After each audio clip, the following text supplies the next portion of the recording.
Hello, welcome to TDC classes. This is my first lecture for engineer mechanics. जितने भी diploma के students हैं या लीड के स्टूडेंट्स उनको इंजीनियर मैकेनिक्स पढ़ना पड़ता है, जिसमें आज मैं बेसिक आपका जो फोर्स है, what is engineer mechanics, what is force, जो चैप्टर 1 है, जो आपका यूनिट 1 है, उसकी सारी एनालिसिस करेंगे। जो बच्चा भी पॉलिटेक्निक की प्रिपरेशन करना चाहता है, लीड की प्रिपरेशन करना चाहता है, वो हमारे ऑनलाइन और ऑफलाइन बैच में ज्वाइन कर सकता है। ऑनलाइन बैचेस के लिए हमारी टीडीसी क्लासेस ऐप है, जिसे आपको डाउनलोड करना पड़ेगा। और ऑफलाइन सेंटर हमारा लक्ष्मी नगर में है। अगर ऑफलाइन करना चाहता है, वीकेंड क्लासेस स्टार्ट हो चुकी है ऑलरेडी सेमेस्टर के लिए, तो वो आप आ सकते हो। ठीक है, तो स्टार्ट करते बिना देरी के। देखो, आपको हेडिंग दिख रहा होगा इंजीनियरिंग मैकेनिक्स। सबसे पहला क्वेश्चन आता है, what is engineering mechanics. Question is what is engineering mechanics. से इंजीनियरिंग मैकेनिक्स तो ठीक है, पहले मैकेनिक्स क्या होता है उसके बारे में बात कर लेते हैं। देखो, जो मैकेनिक्स होता है, मैकेनिक्स मैकेनिक्स डील करता है किसी फोर्स और उस फोर्स से होने वाले इफेक्ट को। It is the study of forces and the effect of the force on the body. किसी बॉडी पे लगने वाला कोई फोर्स और उस फोर्स की वजह से उस बॉडी पे आने वाला इफेक्ट, उस चीज की स्टडी को हम क्या बोलते हैं, मैकेनिक्स। सिंपल सी डेफिनेशन है मैकेनिक्स क्या, सिर्फ किसी भी बॉडी पे कोई फोर्स लगेगा तो उस बॉडी पे क्या होगा, कोई इफेक्ट आएगा। जैसे कोई भी काम करोगे, फोर्स का मतलब मैं दूसरे सेंस में समझाता हूँ। मान लो कोई इंसान है, उसको आप डेली छोले भटूरे खिलाओ, डेली खिलाओ 1 महीने तक, तो नेक्स्ट डे क्या हो जाएगा, 1 महीने बाद इफेक्ट आएगा खाने से। तो ऐसे ही अगर मैं किसी बॉडी पे कोई भी फोर्स लगाओगे तो कुछ ना कुछ उस पे इफेक्ट मिलेगा। उस फोर्स और उस इफेक्ट की स्टडी को, effect in the sense of motion, effect in the sense of motion, deformation, ये सारे चीजें आएंगी, तो इनकी स्टडी को हम मैकेनिक्स बोलते हैं। जिसमें हमारा पहला पार्ट आता है इंजीनियरिंग मैकेनिक्स। इंजीनियरिंग मैकेनिक्स क्या है, रीड करते हैं। The subject of engineering mechanics that is the branch of applied science which deals with the laws, principles of mechanics along with their application. जो भी आप मैकेनिक्स में पढ़ते हो, जो अप्लाइड मैकेनिक्स है, उसमें क्या है, जो भी आपने लॉज ऑफ फोर्सेस पढ़े हैं, लॉज ऑफ फोर्सेस, उन सबको किस तरह से हम रियल लाइफ में अप्लाई करते हैं उसके बारे में बात करते हैं। देखो, अदर वर्ड्स में यहाँ पे डेफिनेशन है, it is the it is the it is the study of it is the study of state of rigid bodies under the action of external forces. मैंने 4 वर्ड्स को हाईलाइट किया है, 4 word को highlight किया, study, state, rigid and external forces. अगर इन चीजों को समझ लिया तो आपका मैकेनिक्स क्लियर है। सबसे पहले स्टडी, स्टडी किसकी करते हैं, जैसे कोई बॉडी है सर, बॉडी के पास कुछ, अगर बॉडी मूव करके आगे जाती है, बॉडी मूव करके आगे जाती है तो इसका कुछ डिस्प्लेसमेंट होगा, तो डिस्प्लेसमेंट की स्टडी करना। सर, इसके पास कुछ वेलोसिटी होगी, वेलोसिटी को स्टडी करना। कुछ एक्सेलरेशन होगा, मतलब जो भी बॉडी है उसके पास कुछ मोशन पैरामीटर्स होंगे। ठीक है, उस पर कितना फोर्स लग रहा होगा, कौन कौन सा टाइप ऑफ फोर्स लग रहा होगा, उन सब चीज की स्टडी को किसके साथ, state of the body, state of rigid body. State का मतलब होता है कि बॉडी रेस्ट में है कि मोशन में है। स्टेट का मतलब क्या है, मोशन और रेस्ट से है। किसी भी बर्ड स्टडी ऑफ रेस्ट, मतलब ये सारी स्टडी करनी है रेस्ट की कंडीशन में, इधर मोशन की कंडीशन में। Of rigid bodies, rigid bodies वो बॉडीज जिसका शेप, साइज, या सिंपली कह सकते हैं volume, shape size volume change ना हो। जो भी बॉडी है उसका शेप साइज चेंज ना हो, आप कितना भी फोर्स लगा लो उसका शेप साइज और वॉल्यूम चेंज ना हो, ऐसी बॉडीज को बोलते हैं rigid bodies. Under the action of external forces, कौन सी फोर्सेस सर, जो बाहर से एक्सटर्नल फोर्सेस हम अप्लाई करते हैं। ऑलमोस्ट देखा जाए किसी बॉडी पे लगने वाले सारे फोर्सेस क्या एक्सटर्नल फोर्सेस होते हैं। तो जो भी बॉडी पे एक्सटर्नल फोर्सेस लगे उसकी वजह से उसकी स्टेट पे, बॉडी जो रिजिड बॉडी है उसकी स्टेट पे कुछ चेंज आएगा, उसकी स्टडी को ही हम क्या बोलते हैं, इंजीनियरिंग मैकेनिक्स। इंजीनियरिंग मैकेनिक्स को फर्दर 2 टाइप से क्लासिफाई किया जाता है, एक होता है स्टैटिक्स और एक होता है डायनेमिक्स। देखो ध्यान से, एक होता है स्टैटिक्स और एक होता है डायनेमिक्स। स्टैटिक का मतलब क्या है, स्टैटिक्स का मतलब होता है रेस्ट, कि जब आप मैकेनिक्स से पढ़ते हो तो बॉडी को रेस्ट में अज्यूम करके पढ़ते हो, तो स्टैटिक्स। डायनेमिक्स का मतलब है जब बॉडी मोशन में है, जब बॉडी डायनेमिक्स, जब बॉडी मोशन में है, मोशन के ड्यूरेशन के टाइम पे आप फोर्सेस की स्टडी करते हो, उसके इफेक्ट को स्टडी करते हो, उसको बोलते हैं dynamics. It is the branch of engineering mechanics which deals with the forces and their effect while acting upon the bodies in motion। जब बॉडी मोशन में होगी उस ड्यूरेशन में जब आप स्टडी करते हो मैकेनिक्स को, उसी को क्या बोलते हैं, डायनेमिक्स। और स्टेशनरी कंडीशन में क्या बोलते हैं, स्टैटिक्स। क्लियर है, आगे देखो। नेक्स्ट जो हम बात कर लेते हैं डायनेमिक्स को, जो मोशन में है, it is the while acting the bodies in motion, motion के ड्यूरेशन में, यानी डायनेमिक्स के केस में। फिर मैकेनिक्स को हम 2 टाइप से क्लासिफाई करते हैं। The first one is kinetics and the second one is kinematics. मैंने फिर से बोला कि सर बॉडी है कोई, ये कोई बॉडी है सर, इसका कुछ वेलोसिटी होगा, कुछ डिस्प्लेसमेंट होगा, कुछ एक्सेलरेशन होगा, इस पे कुछ फोर्स लग रहा होगा, इस फोर्स की वजह से कुछ इफेक्ट आएंगे इसके स्टेट ऑफ मोशन को, स्टेट ऑफ रेस्ट को। सर काइनेटिक्स क्या है, ध्यान सुनो, काइनेटिक्स और काइनेमेटिक्स में डिफरेंस क्या है। काइनेटिक्स में भी मोशन स्टडी करते हैं, काइनामेटिक्स में भी मोशन स्टडी करते हैं। डिफरेंस क्या है, छोटा सा डिफरेंस है क्या, जब सिर्फ मैं बात करूंगा किसकी, मोशन पैरामीटर की, किसकी बात करूंगा, मोशन पैरामीटर की। मोशन पैरामीटर जैसे मीटर, मीटर पर सेकेंड, मीटर पर सेकेंड स्क्वायर, ये जो मोशन पैरामीटर्स है उसकी स्टडी को बोलते हैं क्या, kinematics. It is the branch of dynamics which deals with the bodies in motion without any reference to the forces. मतलब फोर्सेस होंगी बट फोर्सेस को कंसीडर बगैर किए हुए, फोर्सेस को बिना कंसीडर किए हुए हम अगर स्टडी करते हैं उसको बोलते हैं काइनामेटिक्स, कि हमें इस फोर्स से लेना देना नहीं है, बस मोशन देखना है। लेकिन अगर फोर्स को भी इंक्लूड करते हो, कोई बॉडी है उसके ऊपर फोर्स लग रहा है, सो फोर्स का कुछ यूनिट होता है दैट इज न्यूटन। तो जब भी आपके पास मोशन पैरामीटर्स में कहीं न्यूटन आ जाए, न्यूटन मतलब फोर्स आ गया, तो जो भी चीज हम फोर्स के साथ स्टडी करते हैं उसको बोलते हैं it is the branch of dynamics which deals with the bodies in motion due to the application of force. मतलब फोर्सेस को कंसीडर करके हम स्टडी करते हैं उसको बोलते हैं काइनेटिक्स। और जब आपके पास फोर्स को इग्नोर करते हो, मतलब ऐसा नहीं कि बॉडी पे फोर्स नहीं लगेगा, फोर्स लगेगा लेकिन फोर्स को कंसीडर नहीं करना होता है। क्लियर है, चलो आगे बढ़ते हैं। नेक्स्ट बात करते हैं, जो इससे मैंने लिखा रिजिड बॉडी, जो हम दो तरह की मैकेनिक्स पढ़ते हैं। जैसे बोला मैकेनिक्स, तो मैकेनिक्स जनरली हम दो बॉडीज के लिए पढ़ते हैं।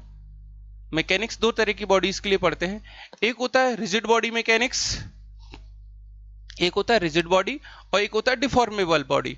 डिफॉर्मेबल बॉडीज में हमारे पास अलग से आते हैं आपके पास, जैसे फ्लूइड मैकेनिक्स हुआ, स्ट्रेंथ ऑफ मटेरियल हुआ, ये सारे हमारे डिफॉर्मेबल बॉडीज में कहीं ना कहीं चले जाते हैं।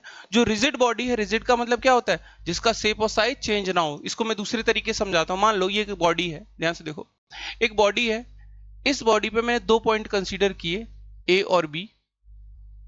मैंने इस बॉडी के ऊपर दो पॉइंट कंसीडर किए, ए और बी, जिनके बीच का डिस्टेंस है एक्स। ठीक है, कुछ डिस्टेंस होगा, लेट सपोज 10 सेंटीमीटर, और जो भी ए और बी के बीच में कुछ डिस्टेंस है एक्स।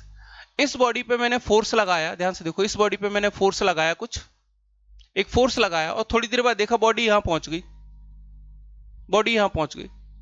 और वो दोनों पॉइंट्स ए और बी, उनको मैंने नाम दे दिया ए डैश और B dash. This is B dash, this is A dash, और इनके बीच के डिस्टेंस हो गया एक्स डैश।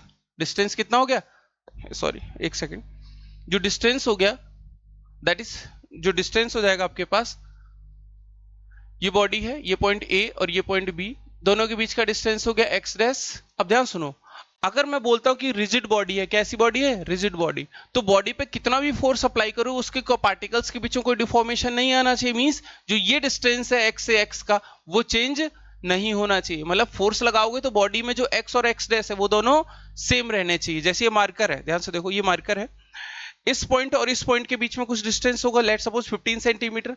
मैं इसको चारों दोनों तरफ से फोर्स लगा रहा हूं, ऐसे करके फोर्स लगा रहा हूं, दबाने की कोशिश कर रहा हूं, क्या इन दोनों पॉइंट्स के बीच का डिस्टेंस कम होगा, नहीं। तो उस ड्यूरेशन में ये क्या कहलाएगा, रिजिड बॉडी। लेकिन सर इसी पेन को अगर हथौड़ा लग के हथौड़े से फोर्स लगाऊं तो हो सकता है डैमेज हो जाएगा, मींस दो पॉइंट के बीच का डिस्टेंस चेंज हो सकता है। तो same body can act as deformable body, same body can act as rigid body. Rigid body का मतलब है किसी भी अप्लाइड फोर्स के ड्यूरेशन में उसके जो पॉइंट्स है, जो पार्टिकल्स है, उन पार्टिकल्स के बीच का डिस्टेंस चेंज नहीं होना चाहिए। क्लियर हुआ यहां तक, चलो बात होगी डिफॉर्मेबल बॉडीज की। डिफॉर्मेबल बॉडीज की हम बात करते हैं स्ट्रेंथ ऑफ मटेरियल में, जो कि आप पॉलिटेक्निक के स्टूडेंट्स थर्ड सेमेस्टर या फोर्थ सेमेस्टर में इसको स्टडी करते हैं।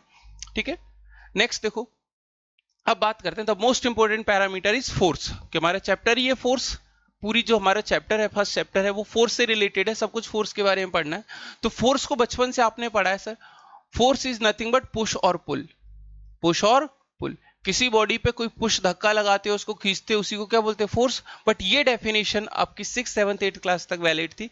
अभी जो न्यू डेफिनेशन को समझो, सर कोई बॉडी है, देयर इज अ बॉडी, आपने कोई फोर्स लगाया, इस फोर्स की वजह से बॉडी पे क्या इफेक्ट होगा, सर बॉडी अपने स्टेट ऑफ रेस्ट है, स्टेट ऑफ मोशन को चेंज करने की टेंडेंसी रखती है। तो फोर्स को कैसे डिफाइन करेंगे, सर ये क्या लगा रहे हैं, फोर्स बाहर से लगा रहे हैं, तो इसको डिफाइन करते हैं, an external agent, an external agent that tends to change the state of a body and external that tends to change the state of body and deforms it. Deform कर भी सकता है, नहीं भी कर सकता, हम बिना डिफॉर्मेशन की बात करेंगे, रिजिड बॉडी की बात कर रहे हैं। तो सिंपल सी डेफिनेशन है, कोई भी extra external agent that tends to change the state of a body. अब स्टेट ऑफ ए बॉडी कैसा हो सकता है, अगर कोई बॉडी रेस्ट में है तो उसको मोशन में लेके आ सकता है, अगर कोई बॉडी ऑलरेडी मोशन में है तो उसको रेस्ट में लेके आ सकता है। सिंपल सी डेफिनेशन है फोर्स की। इसी में हम बात कर लेते हैं फोर्स में। सो डेफिनेशन के साथ साथ ध्यान सुनो सर, डेफिनेशन के साथ साथ एक सेकेंड,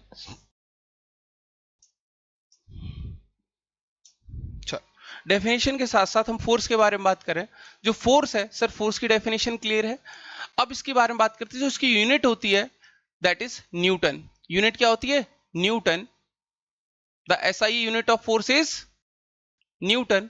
इसी के सीजीएस यूनिट की बात करते हैं। सर सीजीएस क्या होता है, सेंटीमीटर, ग्राम और सेकंड। एसआई यूनिट होता है किसमें सर, सेंटीमीटर, केजी और सेकंड में, केजी, मीटर, केजी और सेकंड में, मतलब एमकेएस जैसे। तो यहाँ पे बात करते हैं, ध्यान सुनो सर, ऐसा यूनिट क्या है फोर्स की। सर फोर्स हमने अभी तक देखा है सर, मास इनटू एक्सेलरेशन पढ़ा है कई बार, नहीं पढ़ा है तो इसको समझ लो। सर मास होता है केजी में, एक्सेलरेशन होता है मीटर पर सेकंड स्क्वायर। तो इसकी यूनिट क्या हो जाएगी, केजी मीटर पर सेकंड स्क्वायर। केजी मीटर पर सेकंड, इसी को अगर मेरे को चेंज करना है किसमें, ग्राम सेंटीमीटर पर सेकंड स्क्वायर, तो ये जो यूनिट है इसी को बोलते हैं क्या, सीजीएस यूनिट। मतलब इसी चीज को जो हम बोलते हैं, इसी को बोलते हैं 1 न्यूटन। क्या बोलते हैं, 1 न्यूटन।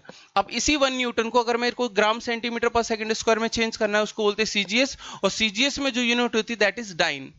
यूनिट क्या होती है, डाइन। तो आप लोग को याद रखना है, ऐसा यूनिट फोर्स की होती है न्यूटन और सीजीएस में होती है डाइन।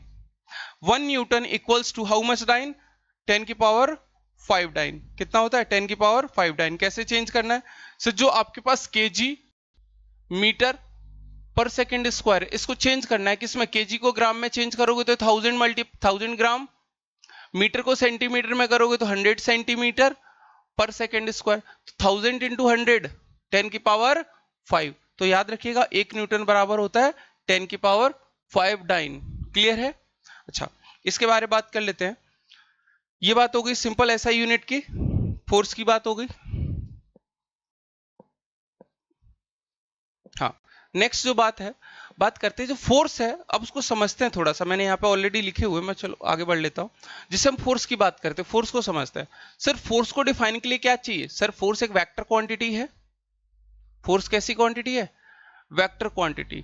सर वेक्टर क्वांटिटी को समझने के लिए हमें दो चीजें चाहिए होती हैं, that is magnitude plus direction. Magnitude plus direction. But force के साथ एक और चीज आती है जिसको बोलते हैं पॉइंट ऑफ एप्लीकेशन। फोर्स को डिस्क्राइब करने के लिए हमें तीन चीजों की जरूरत पड़ती है। The first one is magnitude, second one is direction, third one is point of application. मैं समझा देता हूं एग्जांपल से। पॉइंट ऑफ एप्लीकेशन जैसे अगर मैं बात करूं, सिंपल समझना, जैसे मैं बात करूं आपके पास एक नट है,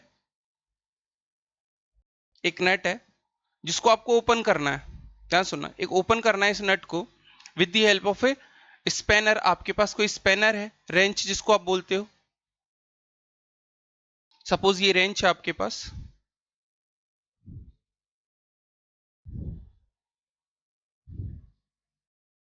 सपोज ये स्पैनर है आपके पास, ये स्पैनर है।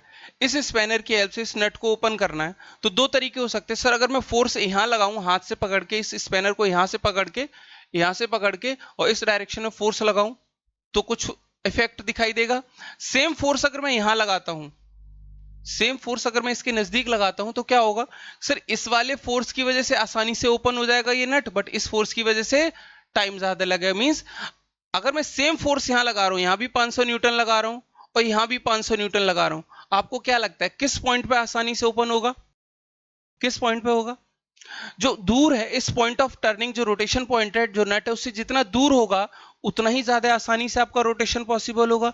Means point of application very करने पे आपका इफेक्ट चेंज हो जाता है। तो याद रखिएगा फोर्स को डिफाइन करने के लिए हमें तीन चीजें चाहिए, मैग्नीट्यूड, डायरेक्शन और पॉइंट ऑफ एप्लीकेशन। क्लियर है? वापस आ जाते हैं, जो चीज अभी मैंने बताई पॉइंट ऑफ एप्लीकेशन वहीं पे बात कर लेते हैं। ये आपके एग्जाम में क्वेश्चन आता है, right the characteristics of a force.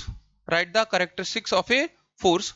देखो पहली कैरेक्टरिस्टिक्स है क्या, magnitude of the force. Characteristics मतलब उसकी पहचान बताने के लिए क्या क्या चाहिए sir, magnitude of the force. Force है उसका मैग्नीट्यूड पता होनी चाहिए। मैग्नीट्यूड हमेशा न्यूमेरिकल वैल्यूज में रहेगा, 100 न्यूटन, 50 न्यूटन, 20 किलो न्यूटन या 5 किलो न्यूटन, इस तरह की वैल्यूज आपको रहेंगी। दूसरी चीज जो अभी मैंने बोली, डायरेक्शन।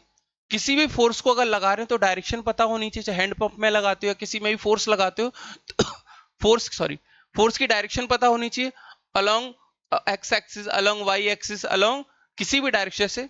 ये X X, Y axis X है सर, फोर्स इस डायरेक्शन में हो सकती है, इसको बोलते हैं ये ओरिजिन, और ये एक्स, तो इस डायरेक्शन में ओ एक्स, ये ओरिजिन, ये वाई, तो इस डायरेक्शन में कोई फोर्स है ओ वाई, जो यहाँ पे लिखा है O X O Y, at 30 degree north of east. Sir 30 degree north of east, ये नॉर्थ ये ईस्ट, तो 30 डिग्री नॉर्थ ऑफ ईस्ट मतलब इस डायरेक्शन में 30 डिग्री, तो यहाँ पे कोई फोर्स हो सकता है एंगल पे। तो आपको दूसरी चीज क्या चाहिए, डायरेक्शन ऑफ द लाइन, जिसको हम बोलते हैं डायरेक्शन। तीसरी चीज है nature of the force. Nature of the force का यहाँ पे सिंपली मतलब है पुश और पुल से, कि आप जो फोर्स लगा रहे हो पुलिंग फोर्स है या कंप्रेशन फोर्स है, मतलब आप पुश कर रहे हो किसी बॉडी को या पुल कर रहे हो। तो whether the force is push और पुल, इसी को बोलते हैं क्या, nature of the force. It is denoted by placing an arrow head on the line of action. मान लो ये फोर्स है, एक फोर्स ले रहा हूं, ये फोर्स लगाया सर, फोर्स इतना बना दिया, क्या समझ में आ रहा है डायरेक्शन किधर है, नहीं। तो उस डायरेक्शन को समझाने के लिए सर जो एंड एक्सट्रीम पॉइंट्स होते हैं, जिस डायरेक्शन में उसी एक्सट्रीम एंड पे क्या लगाते हैं, एक एरो हेड लगाते हैं। ये नोटेशन होता है किसका, फोर्स का। Force is a vector quantity, तो वेक्टर को रिप्रेजेंट करने के लिए हम एरो बनाते हैं, और जिस डायरेक्शन में फोर्स की वैल्यू होती है, जिस डायरेक्शन में फोर्स होती है, उसी डायरेक्शन हम एरो हेड लगाते हैं, arrow head on the line of the action. And the fifth point is the point eight which the force acts on the body. The चौथा पॉइंट है that is the point eight which the force acts on the body. किसी body पे किस point पे apply कर रहे हैं force, उसी को बोलते हैं पॉइंट ऑफ एप्लीकेशन। तो चार पॉइंट्स आपके कैरेक्टरिस्टिक्स ऑफ फोर्स में जो आपको याद रखने पड़ेंगे अपने सेमेस्टर के एग्जाम के लिए या किसी भी एग्जाम के लिए। आगे बढ़ते हैं इसी में। नेक्स्ट आता है principle of transmissibility. What is principle of transmissibility, Aman क्या होता है प्रिंसिपल ऑफ ट्रांसमिसिबिलिटी? हाँ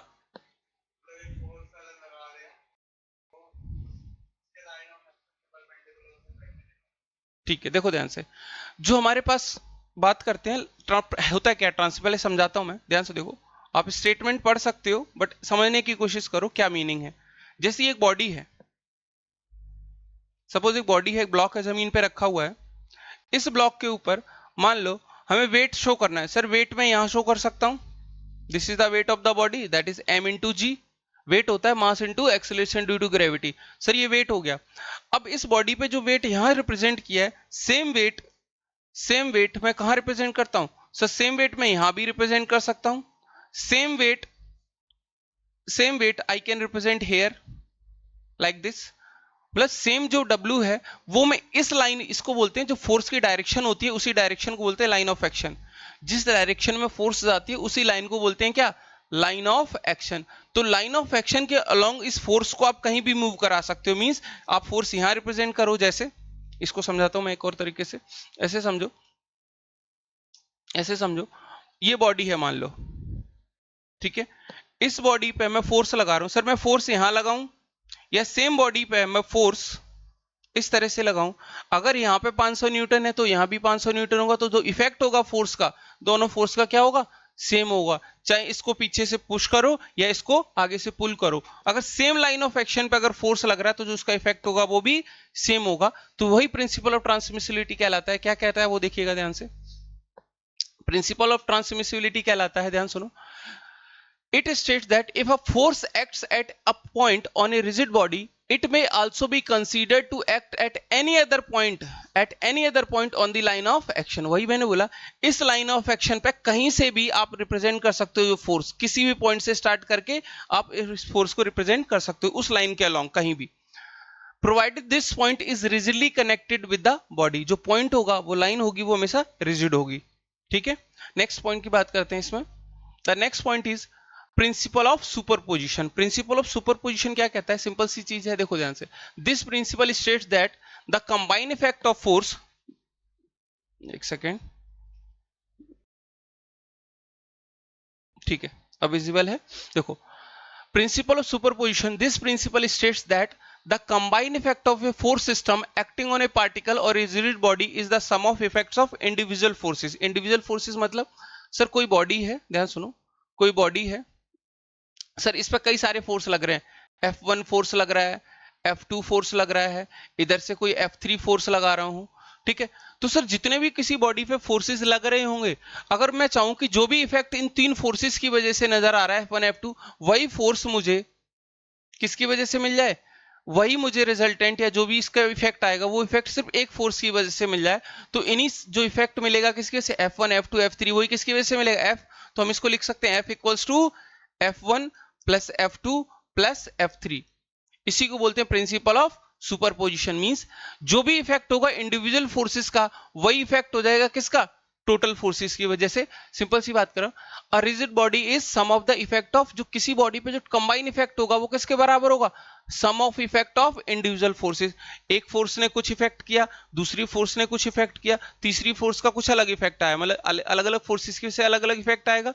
तो ओवरऑल जो फोर्स, अगर मैं रिजल्टेंट फोर्स निकालूंगा तो उसका जो इफेक्ट होगा वो इंडिविजुअल इफेक्ट क्या सम होगा, ठीक है। Sum of effects of individual forces, पहले फोर्स की वजह से कुछ इफेक्ट आया होगा, दूसरे की वजह से आया होगा, तीसरे, जो टोटल इफेक्ट होगा वो इंडिविजुअल के सम के बराबर होगा। इसी को बोलते हैं प्रिंसिपल ऑफ सुपरपोजिशन। क्लियर है? नेक्स्ट बात करते हैं system of forces. The next point is system of forces. Sir system of forces क्या होता है, ध्यान सुनो। सिस्टम ऑफ फोर्सेस में हम दो तरह से क्लासिफाई करते हैं अपने फोर्सेस को। एक सिस्टम होता है coplanar, first one is coplanar forces, the second one is non coplanar forces. Coplanar और non coplanar, coplanar forces and non coplanar, दो तरीके से हम अपने सिस्टम ऑफ फोर्सेस हमारे क्लासिफाइड है, कोप्लेनर और नॉन कोप्लेनर। कोप्लेनर का मतलब टू डायमेंशनल, एक सिंगल प्लेन में, और नॉन कोप्लेनर का मतलब थ्री डायमेंशनल, मतलब स्पेस की बात करेंगे। जब तीन डायमेंशन में आप फोर्सेस को देखेंगे तो नॉन कोप्लेनर, टू डायमेंशन में देखेंगे तो कोप्लेनर। ध्यान सुनिएगा सर, यहाँ पे ना तीन तरीके से क्लासिफाई करते हैं फोर्सेस को फर्दर। एक आता है आपके पास, the first one is concurrent forces, concurrent, the second one is parallel, and the third one is non concurrent and non parallel। ध्यान सुनिएगा, non concurrent and non parallel, मतलब concurrent, parallel, non concurrent, non parallel, तीन तरह से classify करते हैं इसमें coplanar में। कंकरेंट का मीनिंग क्या होता है, सुनो पहले। सर कंकरेंट का मीनिंग होता है जब फोर्सेस, कई सारे multiple forces, more than two forces का जो लाइन ऑफ एक्शन है, the line of action of different forces must intersect at a single point. जब कई सारे फोर्सेस किसी एक पॉइंट से पास होते हैं उसको बोलते हैं कंकरेंट फोर्स सिस्टम। मींस अगर ये तीन फोर्स हैं, F1 F2 और ये F3, तीनों फोर्स का जो लाइन ऑफ एक्शन है वो एक पॉइंट से पास हो रहा है, तो इनको बोलेंगे कंकरेंट फोर्सेस। लेकिन सर अगर ऐसा हो जाए, एक फोर्स ऐसे जाता, एक फोर्स ऐसे जाता, अभी दोनों फोर्स का point of line of intersection क्या है, लाइन ऑफ एक्शन एक ही पॉइंट पे इंटरसेक्ट कर रहा है, तो दो फोर्स तो कंकरेंट है, बट तीसरा फोर्स ऐसे निकल जाए, मान लो तीसरा फोर्स ऐसे निकल गया, तो अब ये देखो, ये पॉइंट और ये पॉइंट देखो, दोनों अलग अलग पॉइंट हो गए, पॉइंट ऑफ इंटरसेक्शन कॉमन नहीं रहा, पॉइंट ऑफ इंटरसेक्शन कॉमन नहीं रहा, that means point of intersection common नहीं रहा, दैट मींस क्या है, अब ये कंकरेंट फोर्सेस नहीं है। कंकरेंट के लिए क्या चाहिए सर, एक ही पॉइंट पे इंटरसेक्शन चाहिए। तो जो हमारा पहला है कोप्लेनर, उसमें क्या है, कंकरेंट फोर्स सिस्टम। जैसे एग्जांपल बनाऊं कंकरेंट का, आपको थ्री डायमेंशनल व्यू दिखाने की कोशिश करूं तो कुछ ऐसा विजुअलाइज होगा, ध्यान से देखिएगा। अगर थ्री डायमेंशनल में फोर्स दिखाने की कोशिश करूं, कुछ इस तरह से व्यू लेता हूं, ध्यान से देखो। ये मान लो कोई बॉडी है, इसमें कंकरेंट चाहिए मेरे को, एक ही प्लेन पे, कोप्लेनर चाहिए मतलब एक ही प्लेन पे। देखो ये फोर्स, ये फोर्स और ये फोर्स, जो टॉप प्लेन है, जो टॉप प्लेन है उसी पे फोर्सेस लग रहे हैं, तो एक पॉइंट पे इंटरसेक्ट कर रहे हैं, तो एक ही प्लेन पे अगर फोर्सेस होंगे तो उसको बोलते हैं कोप्लेनर। तीनों फोर्सेस या चारों जितने भी फोर्सेस हो एक ही प्लेन पे है और एक ही पॉइंट पे इंटरसेक्ट करेंगे तो कंकरेंट फोर्सेस। पैरेलल का मतलब क्या है सर, सिंपल सी चीज फिर से बना लेते हैं बॉडी को। मान लो ये बॉडी है आपके पास, पैरेलल का मतलब क्या है, देखो ध्यान से। पैरेलल का मतलब है जो फोर्सेस होंगी किसी एक प्लेन पे होंगी, जैसे अगर मैंने फोर्स यहां दिखाया है, देखो दूसरा फोर्स ये दिखाया है, तीसरा फोर्स मैंने यहां दिखाया, क्या दिख रहा है, ये तीनों फोर्स क्या पैरेलल हैं, और एक ही प्लेन पे, देखो हॉरिजॉन्टल प्लेन पे है, जो ये वाला प्लेन है, जो ये वाला प्लेन है, ये हॉरिजॉन्टल प्लेन है, तीनों फोर्सेस क्या है, हॉरिजॉन्टल प्लेन पे है। तो हॉरिजॉन्टल प्लेन पे होंगी, एक ही प्लेन पे होंगी, तो ऐसे फोर्सेस को क्या बोलते हैं, parallel forces. Line of action तीनों क्या है सर, इसका लाइन ऑफ एक्शन देखो, इसका लाइन ऑफ एक्शन, तीनों के लाइन ऑफ एक्शन क्या है सर, पैरेलल है। जब लाइन ऑफ एक्शन सभी फोर्सेस के पैरेलल होते हैं और एक ही प्लेन पे, उसको क्या बोलते हैं, parallel coplanar force system. Non coplanar and non parallel क्या है, नॉन कोप्लेनर नॉन पैरेलल, इसको समझते हैं sir. Non coplanar, sorry, non concurrent और नॉन प्लेनर की बात करते हैं, नॉन पैरेलल की। ध्यान से देखो, मैं इस चीज को यहां पे बनाता हूं, ध्यान से देखो सर। बॉडी ये है, मान लो कोई, फिर से ये बॉडी है, ये बॉडी है 3 डायमेंशनल। सर एक फोर्स तो ऐसे है, ध्यान से देखो, एक फोर्स तो ये है आपके पास, मान लो एक फोर्स ये है, एक ये फोर्स है, दो पैरेलल है, तीसरा फोर्स है तो इसी प्लेन में, बट यहां से पास हो गया। ये, इसको ऐसे समझो, एक सेकेंड, इसको ऐसे समझो, उसी प्लेन पे बट डायरेक्शन इसकी ऐसी है, ध्यान से देखो, डायरेक्शन ये है, ये उसी प्लेन में, टॉप प्लेन में। सर ये ऐसे निकल जाएगा, ये वाला ऐसे निकल जाएगा, ये ऐसे निकल जाएगा, क्या कभी ये तीनों एक पॉइंट पे इंटरसेक्ट कर पाएंगे, तीनों फोर्स कभी इंटरसेक्ट कर पाएंगे, नहीं। तो नॉन कंकरेंट हो गया। एंड क्या तीनों फोर्स पैरेलल है, नहीं, तो नॉन पैरेलल हो गया। मैं सिंपल सी चीज इसको देखना चाहूँ तो अगर इस वर्टिकल प्लेन पे दिखाना चाहूँ तो देखो ध्यान से, वर्टिकल प्लेन पे क्या होगा, इस वाले प्लेन पे सर एक फोर्स ऐसे जा रहा है, एक फोर्स ऐसे जा रहा है और तीसरा फोर्स ऐसे जा रहा है, ये दो पैरेलल नजर आ रहे हैं, ये कभी पैरेलल नहीं होगा। एक ही प्लेन पे तीनों फोर्स ना ही पैरेलल है ना ही कंकरेंट है, तो ऐसे फोर्स सिस्टम बोलते हैं non concurrent non parallel force system. तो हमारे जो कोप्लेन है इसमें 3 टाइप के फोर्सेस हो गए। सिमिलरली जब हम नॉन कंकरेंट फोर्सेस की बात करते हैं, ध्यान सुनो, सिमिलरली जब हम बात करते हैं किसकी, नॉन कोप्लेनर फोर्सेस की, तो फर्दर यहाँ पे क्लासिफिकेशन होता है। पहला जो क्लासिफिकेशन होता है दैट इज पैरेलल, एक होता है पैरेलल, दूसरा होता है concurrent, and the third one is non parallel non concurrent. मतलब वही जो 3 क्लासिफिकेशन है, वही 3 क्लासिफिकेशन यहाँ पे है, किसके लिए, नॉन कोप्लेनर के। मतलब अब जो फोर्सेज होंगे वो एक प्लेन में नहीं होंगी, डिफरेंट डिफरेंट प्लेन में होंगी। जैसे मैं कंकरेंट की बात करूं सर, ये एक बॉडी ले लेता हूं, मान लो ये एक क्यूब ले लिया मैंने, एक क्यूब ले लिया, 3 डायमेंशनल क्यूब।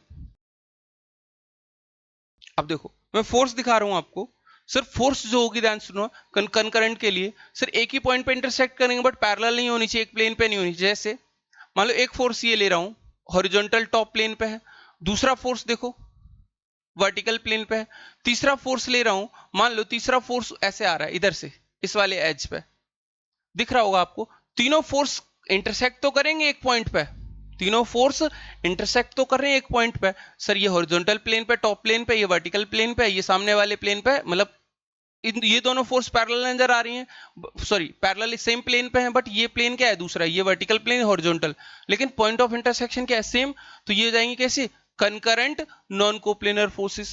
पैरेलल की बात करूं तो ध्यान से देखो सर, पैरेलल की बात करोगे तो फिर से वही एक सिंपल सा समझने के लिए क्यूब ले लेता हूं। अब फोर्स देखो सर, पैरेलल फोर्स है ये हमारे पास, इसके लिए पैरेलल की जब बात करूं, ध्यान सुनो सर, एक फोर्स ये है, एक फोर्स ये है, दोनों टॉप प्लेन पे है। अच्छा एक फोर्स यहां ले लूं इस वाले प्लेन पे, ये फ्रंट प्लेन है, तीनों अभी भी क्या है, पैरेलल है। सर ये ले लूं, ये भी क्या है, पैरेलल है, बट ये दोनों ऊपर वाली फोर्स या ये तीनों फोर्स ऊपर वाले टॉप प्लेन पे है, ये दोनों फोर्स तीनों फोर्स क्या है सर, इस वर्टिकल प्लेन पे सामने वाले पे, बट सारे फोर्सेस क्या है, पैरेलल टू ईच अदर, क्या है, पैरेलल टू ईच अदर। तो इस तरह के फोर्स सिस्टम को बोलते हैं क्या, पैरेलल फोर्स सिस्टम। लास्ट आता है non planar and non coplanar, non concurrent और नॉन पैरेलल। तो उसके लिए सिंपल सा एग्जांपल देखो, ये बॉडी हमने बनाया, ये बॉडी हमने बनाया 3 डायमेंशनल बॉडी। अब इस पे बात करते हैं फोर्सेस की। जैसे देखो जब हम बात करते हैं, मान लो एक फोर्स ऐसे है सर, नॉन पैरेलल चाहिए फोर्स, एक फोर्स ये है, एक फोर्स में थोड़ा तिरछा ले लिया टॉप वाले प्लेन पे, देखो दोनों एक प्लेन पे हो गया। नॉन कंकरेंट, नॉन कंकरेंट मतलब एक यहां से पास करा दिया, एक यहां से पास करा दिया, मतलब कई सारे फोर्सेस जिनका कभी भी आपस में वो एक कॉमन इंटरसेक्शन पॉइंट नहीं होगा।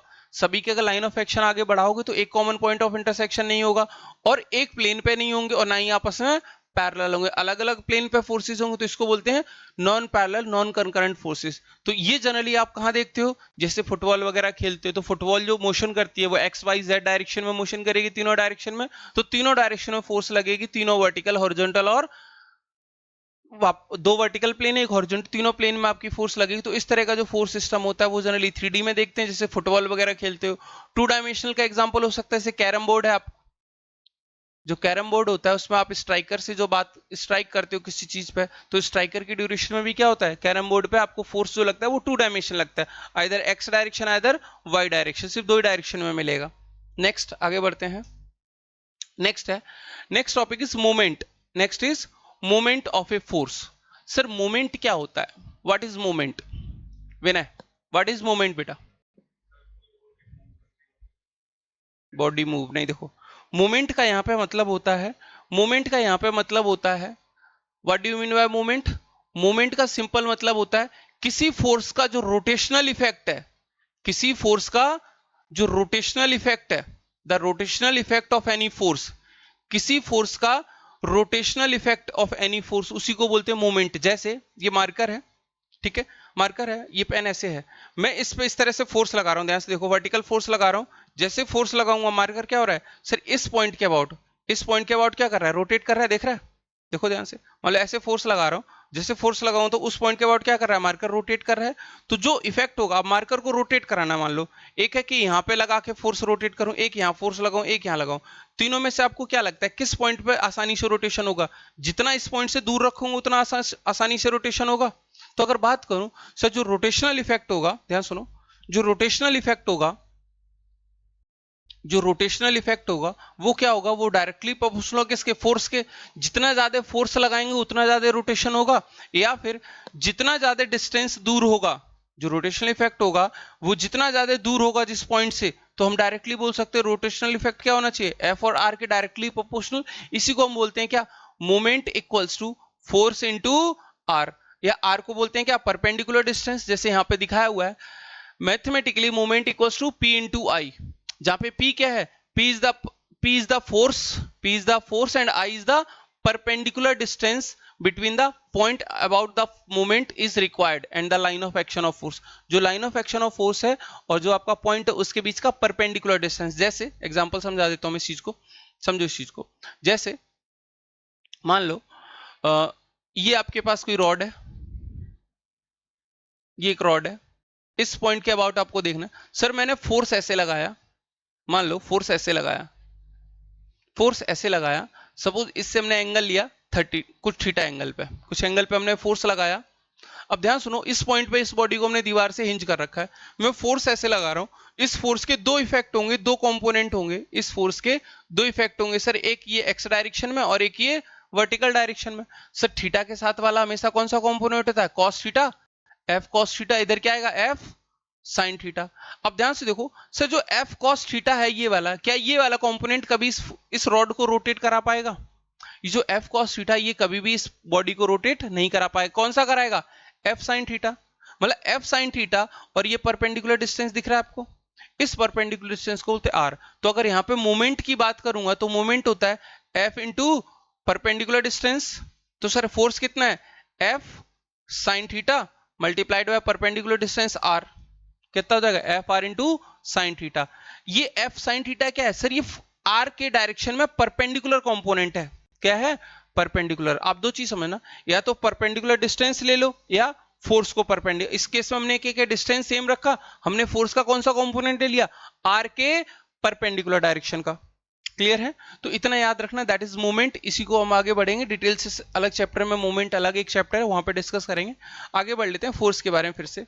Next point is resolution of force. Next point is resolution of force, the process of splitting, resolve करना मतलब process of splitting of the given force. कोई फोर्स आपको गिवन होगा, उस गिवन फोर्स को resolve करना है दो कंपोनेंट्स में। जैसे मान लो कोई फोर्स ऐसे दे दिया, ये बॉडी थी, इस बॉडी पे हमने एक फोर्स लगाया इस डायरेक्शन में, सर इस डायरेक्शन में जो फोर्स लगाए उसके दो इफेक्ट होंगे, एक एक्स डायरेक्शन में और एक वाई डायरेक्शन में। मान लो ये ब्लॉक ग्राउंड पे रखा हुआ था, एक एक्स डायरेक्शन में मूव करने की टेंडेंसी होगी ऊपर जाने की। मतलब हर एक फोर्स के कम से कम अगर कोई भी फोर्स हॉरिजॉन्टल या वर्टिकल के अलावा किसी एंगल पे, इंक्लाइंड एंगल पे है, तो उसके दो इफेक्ट होंगे, एक एक्स डायरेक्शन में और एक वाई डायरेक्शन में। तो इसी फोर्स को रिजॉल्व करना एक्स और वाई कंपोनेंट में, यही कहलाता है क्या, रिजोल्यूशन। क्या कहलाता है बेटा, resolution. Resolution, a force is generally resolved along the two mutually perpendicular direction. जब भी फोर्स होगा वो दो जैसे एक्स डायरेक्शन और वाई डायरेक्शन क्या है सर, दोनों के बीच में एंगल 90 डिग्री, तो जो परपेंडिकुलर एक्सिस होंगी उन्हीं के बीच में आपको फोर्स रिजॉल्व करना होगा। जैसे मान लो अलग से फोर्स ऐसे दे दिया जाए, ये बॉडी है, समझो ये बॉडी है, मान लो फोर्स ऐसे दे दिया, फोर्स ऐसे दे दिया। अब बोल रहा है कि सर इसके दो परपेंडिकुलर एक्सिस ले ली, एक एक्सिस ये ले ली, एक एक्सिस ये। सपोज इस एक्सिस का मैंने एन नाम दिया, इसका टी नाम दिया, एक एक्सिस को एन नाम दिया, एक को टी नाम दिया। ध्यान सुनो, एक एन और एक टी। सर ये एंगल थीटा है, तो अब इस फोर्स के दो कंपोनेंट हो जाएंगे कौन से सर, ये दोनों एक्सिस क्या है, म्यूचुअली परपेंडिकुलर है भाई, इनके बीच में एंगल कितना है, इस एक्सिस और इस एक्सिस के बीच में 90 डिग्री। तो इस एक्सिस के अबाउट ये 90 एंगल, ये एंगल थीटा, तो क्या हो जाएगा सर, एफ का कॉस थीटा के साथ वाला कंपोनेंट क्या आ जाएगा, एफ जो एन होगा नॉर्मल कंपोनेंट जो हो जाएगा F cos theta. Perpendicular direction में जाओगे तो एफ टी, इस टी डायरेक्शन में क्या मिलेगा, एफ साइन थीटा।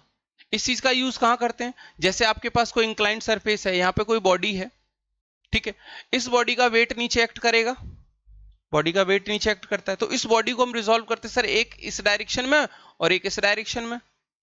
तो एक ये कंपोनेंट हो गया, एक ये। सर ये वर्टिकल हॉरिजॉन्टल नहीं है ना, तो अगर किसी और एंगल पे फोर्स है, हमें इस डायरेक्शन में करना, ये दोनों क्या है direction sir, mutually perpendicular to each other. तो mutually perpendicular to each other के लिए हमें क्या करना पड़ेगा, रिजॉल्व करना पड़ेगा। सिंपल सी चीज, क्लियर है सभी को। इसके आगे बढ़ लेते हैं।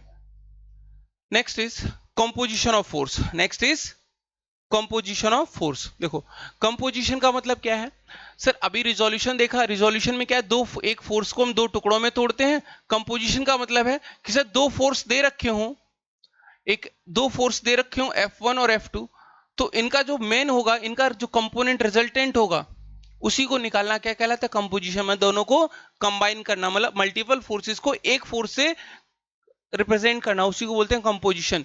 The process of finding out the resultant force of A number of given forces, कई सारे फोर्सेस गिवन होंगे, उनका रिजल्टेंट निकालना इज कॉल्ड द कंपोजिशन और कंपाउंडिंग ऑफ फोर्स। दूसरा नाम क्या है कंपोजिशन का, कंपाउंडिंग ऑफ फोर्स।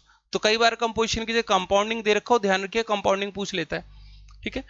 नेक्स्ट बात करते हैं रिजल्टेंट फोर्स की, ध्यान सुनो।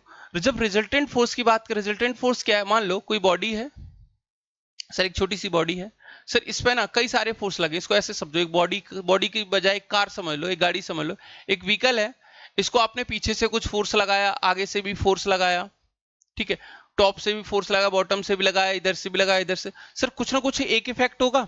अगर मैं बोलूं कि सर ढेर सारे मैंने फोर्स लगाए, उसकी जगह सिर्फ मेरे को एक फोर्स लगाना है, बस क्या लगाना है, इन सारे फोर्स की जगह एक फोर्स लगाना है, और जो इफेक्ट मुझे यहां मिलेगा, जो इफेक्ट मुझे यहां मिलेगा, वही इफेक्ट कहां मिलना चाहिए, इस एक फोर्स की वजह से। तो जो सिंगल फोर्स होता है उसी को क्या बोलते हैं, रिजल्टेंट फोर्स। मल्टीपल फोर्सेस की वजह से जो इफेक्ट बॉडी पे पड़ेगा, उसकी जगह मैं चाहता हूं कि एक ही फोर्स की वजह से वो इफेक्ट मिल जाए।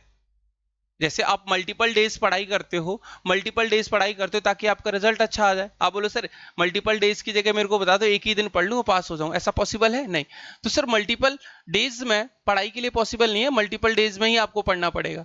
बट रिजल्टेंट का मतलब क्या है सर, मल्टीपल फोर्सेज हैं, कई सारे फोर्सेज हैं, उनकी बजाय सर मैं एक फोर्स से चाहूं, जो इफेक्ट मुझे यहां मिल रहा है वही फोर्स क्या मिलना चाहिए, यहां मिलना चाहिए। तो सिंगल फोर्स को बोलते हैं क्या, रिजल्टेंट फोर्स। और इस रिजल्टेंट फोर्स को निकालने के हमारे पास दो मेथड है। There are two methods. First one is parallelogram law of forces and the second one is method of resolution. अभी हमने method of resolution की बात की कि जो भी फोर्स होगा उसको दो पार्ट्स में हम ब्रेक करेंगे, दैट इज रिजॉल्व करेंगे। दो फोर्सेस को हम कोई भी फोर्स होगा उसको रिजॉल्व करेंगे, कब, जब वो फोर्स हॉरिजॉन्टल या वर्टिकल से किसी एंगल पे होगा, तो हम दो कंपोनेंट में रिजॉल्व करेंगे, और उसी की मेथड से हम क्या निकालेंगे, रिजल्टेंट फोर्स। समझते हैं इस चीज को। Method of parallelogram law of forces क्या है, पहले समझा देता हूं, देखो सुनो। Method parallelogram law of forces क्या है वो समझो। Sir parallelogram law of forces क्या, पहले स्टेटमेंट रीड करते हैं फिर समझाता हूं। Two forces acting simultaneously on A particle be represented in magnitude and direction by the two adjacent sides of a parallelogram. मान लो एक फोर्स ये है और एक फोर्स ये है, दो फोर्सेस हैं, मान लेते हैं एक P है और एक Q है। their resultant may be represented by magnitude and direction by the diagonal of the parallelogram। अगर दो फोर्सेज हैं, इन दोनों फोर्सेज से बना के अगर मैं एक पैरेललोग्राम ड्रॉ करूं तो कुछ इस तरह का पैरेललोग्राम ड्रॉ होगा, कुछ इस तरह का पैरेललोग्राम ड्रॉ होगा। जो रिजल्टेंट होगा इन दोनों फोर्स का वो किसके बराबर होगा, इस पैरेललोग्राम के डायगोनल के बराबर होगा। किसके बराबर होगा, पैरेललोग्राम के डायगोनल के बराबर होगा। डायरेक्शन क्या हो जाएगा, दैट इज अल्फा, ये डायरेक्शन हो जाएगा, समझो इस चीज को। सो जो दो फोर्स थे उन दोनों के बीच में एंगल था थीटा। अब क्या बात करो, फिर से सुनो। adjacent sides of a parallelogram that their resultant may be represented in magnitude and direction by the diagonal of the parallelogram which passes through the point of intersection. जो ये इन दोनों का ये पॉइंट ऑफ इंटरसेक्शन है इन दोनों forces का, यहां से पास होगा, तो ये हमारा क्या कहलाएगा, रिजल्टेंट।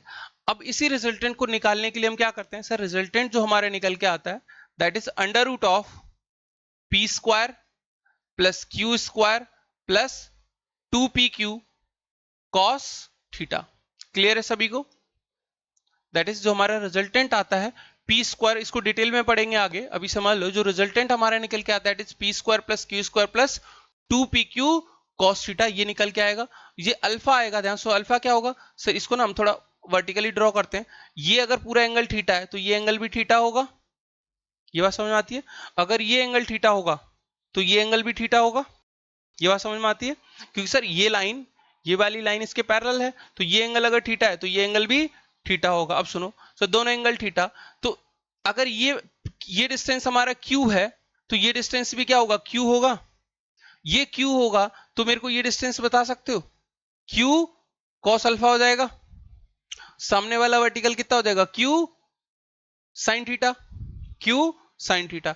अगर मैं इस ट्रायंगल की बात करूं जो रिजल्टेंट वाला ट्रायंगल है, सिंपल सा ये ट्रायंगल, ये रिजल्टेंट है, ये q sin थीटा है, यहां से यहां तक का डिस्टेंस था q cos थीटा, और ये डिस्टेंस क्या है, p है। तो अगर मैं अल्फा को निकालना चाहूं that is direction of the resultant force, direction निकालना चाहूं तो क्या लिखूंगा, tan alpha equals to q sin theta upon में p plus q cos theta. तो यहां से आपके पास अल्फा निकल जाएगा, that is the direction of resultant force. कभी भी फोर्स निकालने के लिए बोलेगा आपसे बच्चों तो दो चीजें हमेशा चाहिए सर, एक उसका मैग्नीट्यूड चाहिए और दूसरा उसका डायरेक्शन चाहिए। अल्फा क्या है, हॉरिजॉन्टल एक्स एक्सिस का कितना एंगल बनाएगा वो हम इस तरीके से निकालते हैं, ठीक है। तो याद रखना दिस इज पैरेललोग्राम। नेक्स्ट जो है आपके पास that is resolution of a force. Resolution of a force, resolution का मतलब क्या है, मान लो ये बॉडी है, इस पे एक डायरेक्शन में ये फोर्स है, एक इस डायरेक्शन में फोर्स है और एक ऐसे फोर्स है। जो भी फोर्सेस हैं sir, one first force, second force, third force, हम क्या करेंगे इन तीनों फोर्सेस का कंपोनेंट रिजॉल्व करेंगे किस डायरेक्शन में, एक्स डायरेक्शन में और वाई डायरेक्शन में। सर ये मान लो कोई F1 फोर्स है, ये F2 फोर्स है, ये F3 फोर्स है। सर हम क्या करेंगे, F1 के हम दो कंपोनेंट रिजॉल्व करेंगे, एक एक्स डायरेक्शन में और एक वाई डायरेक्शन में, F1 y। सिमिलरली F2 के हम दो फोर्स कंपोनेंट रिजॉल्व करेंगे, एक F2x और एक F2y। सिमिलरली थर्ड फोर्स के हम दो कंपोनेंट रिजॉल्व करेंगे, एक F2 F3x और एक F3y। ध्यान सुनो क्या बोल रहा है, splitting up the given forces into A number of components without changing the effect of the body. जो इफेक्ट इन अलग अलग फोर्सेस हम क्या करते हैं, जैसे मान लो F2 की वजह से कुछ इफेक्ट आएगा तो उस F2 के दो कंपोनेंट तोड़ेंगे सर, वाई डायरेक्शन में और एक एक्स डायरेक्शन में। तो F2 का एक्स डायरेक्शन और वाई डायरेक्शन में दो कंपोनेंट, सर जो दोनों कंपोनेंट का जो इफेक्ट होगा वो F2 का इफेक्ट के बराबर होना चाहिए। मतलब जो फोर्स का मैग्नीट्यूड है जो ब्रेक कर रहे हो तो जो फोर्स से इफेक्ट मिलने वाला है वो इफेक्ट चेंज नहीं होना चाहिए। क्लियर, अब सुनो इसको डिफाइन करते हैं, the algebraic sum of the resolve forces, the algebraic sum of resolve parts of the number of forces. मान लो F1x plus F2x plus F3x, sir ये क्या है, sum of resolve forces, X direction में resolve forces का sum is equal to the in a given direction is equal to the result part of the resultant in the same direction. मान लो ये जो हमने बात की, अगर इसी पॉइंट का रिजल्टेंट R आता तो R के दो कंपोनेंट तो किसके, RX के बराबर और RY के बराबर। तो ये स्टेटमेंट क्या बोल रहा है कि सर जो भी रिजल्ट कंपोनेंट होंगे इंडिविजुअल, उनका जो एक्स डायरेक्शन का कंपोनेंट हो किसके बराबर होगा, उस रिजल्टेंट के एक्स डायरेक्शन के कंपोनेंट के बराबर। मतलब F1x plus F2x plus F3y should be equals to how much, Rx, resultant in x direction. Similarly जब हम y डायरेक्शन की बात करेंगे F1y F2y plus F3y, मतलब थर्ड वाई डायरेक्शन में, तो ये किसके बराबर हो जाएगा, आर वाई के बराबर। क्लियर है? तो ये आपका क्या कहलाता है, रिजोल्यूशन ऑफ फोर्स। किसी रिजोल्यूशन हम करते हैं तो किस तरह से करते हैं सर, हर एक फोर्स का इंडिविजुअल फोर्सेस का एक्स और वाई कंपोनेंट ब्रेक करते हैं, एक्स के सारे कंपोनेंट्स को ऐड किया और वाई के सारे कंपोनेंट के जो एक्स के सारे कंपोनेंट्स का समीशन होगा आर एक्स के बराबर होगा, जो वाई डायरेक्शन में कंपोनेंट होगा आर वाई के बराबर होगा। जो फाइनल रिजल्टेंट मिलेगा आपको, जो फाइनल रिजल्टेंट मिलेगा दैट इज आर एक्स आपने निकाल लिया, आर वाई निकाल लिया, तो जो आपको फाइनल रिजल्टेंट मिलता है वो होता है under root of R X square plus R Y square, R X square plus R Y square, ये आपका रिजल्टेंट आता है। ठीक है, वापस आते हैं कुछ। ठीक है, हम इसी की बात कर रहे थे। अब इस पे एक छोटा सा क्वेश्चन ले लेता हूं, बहुत सिंपल सा क्वेश्चन। मान लेते हैं आपके पास एक फोर्स है, एक ट्रेंगल है, इक्विलेटरल ट्रायंगल है, जिसकी सभी साइड्स हैं 2 मीटर, 2 मीटर और ये 2 मीटर। सर तीनों ही डायरेक्शन में एक फोर्स लग रहा है। मान लो इस डायरेक्शन में F1 फोर्स लग रहा है, दैट इज 100 न्यूटन। इस डायरेक्शन में फोर्स लग रहा है F2, that is 60 Newton. And तीसरे डायरेक्शन में फोर्स लग रहा है इस डायरेक्शन में, ये direction, that is 30 Newton. 30 Newton visible है? ठीक sir, 100 Newton, 60 Newton and 30 Newton, तीन फोर्सेस हैं। हमें क्या करना है sir, find the resultant, find the resultant, resultant component निकालना है। तो क्या करेंगे सर, जो F1 फोर्स है, जो F2 फोर्स है और जो F3 फोर्स है, इसको हमने F3 बोला, तीनों फोर्सेस का कंपोनेंट रिजॉल्व करेंगे किस डायरेक्शन में, एक्स और वाई डायरेक्शन में, एक्स और वाई डायरेक्शन में। ध्यान सुनो सर, F1 की बात करूं, F1 कितना है सर, 100 न्यूटन है। ध्यान सुनो, 100 न्यूटन किस डायरेक्शन में सर, पूरा का पूरा किस में, एक्स डायरेक्शन में, तो इसका सिर्फ एफ एक्स डायरेक्शन में पूरा का पूरा कंपोनेंट हो जाएगा 100 न्यूटन, वाई डायरेक्शन में क्या हो जाएगा, 0, there is no component of X force. तो ये हमारा F1 का हो गया। सिमिलरली F2 के लिए निकालोगे तो F2 कितना है सर, F2 हमारे पास है 60 न्यूटन। किधर है, ये वाला जो आपका पिंक वायलेट कलर है, ये वाला इस डायरेक्शन में है।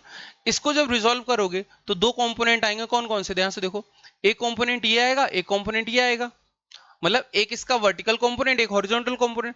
बट ये एंगल कितना है, 60 डिग्री, तो इसका एक आएगा कितना सर, जो F2x आएगा वो कितना आएगा, ध्यान से, सी एंगल कितना है, 60 डिग्री, डायरेक्शन क्या है, नेगेटिव एक्स डायरेक्शन, तो F2 ये आ जाएगा 60 माइनस के साथ, कितना आएगा 60 माइनस के साथ, क्यों माइनस डायरेक्शन में, -60 कॉस 60, कितना आएगा कॉस 60, क्योंकि एंगल कितना है 60 डिग्री, इक्विलेटरल ट्रायंगल है तो 60 डिग्री एंगल, ये हो जाएगा -60 इंटू कॉस 60 कितना होता है 1/2, तो ये आ गया -30।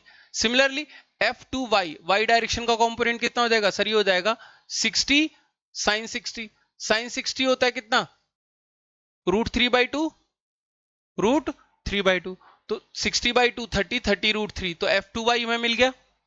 ऐसे ही हमें क्या निकालना है सर, F3y, जो F3 है इसके दो कंपोनेंट चाहिए होंगे सर, इस F3 के दो कंपोनेंट हो जाएंगे हमारे पास, कौन कौन से सर, F3x हो जाएगा कितना 30 cos 60, ये एंगल 60 डिग्री है तो इसका हॉरिजॉन्टल डायरेक्शन में cos 60, दैट इज ये 15 हो जाएगा, cos 60 1/2, तो 30/2 is 15। And F3y, Y direction में कंपोनेंट निकालोगे तो क्या आएगा सर, 30 sin 60, 30 sin 60 क्या होगा 30 इंटू √3/2, 30 इंटू √3/2, 2 से कट करोगे आएगा 15 √3।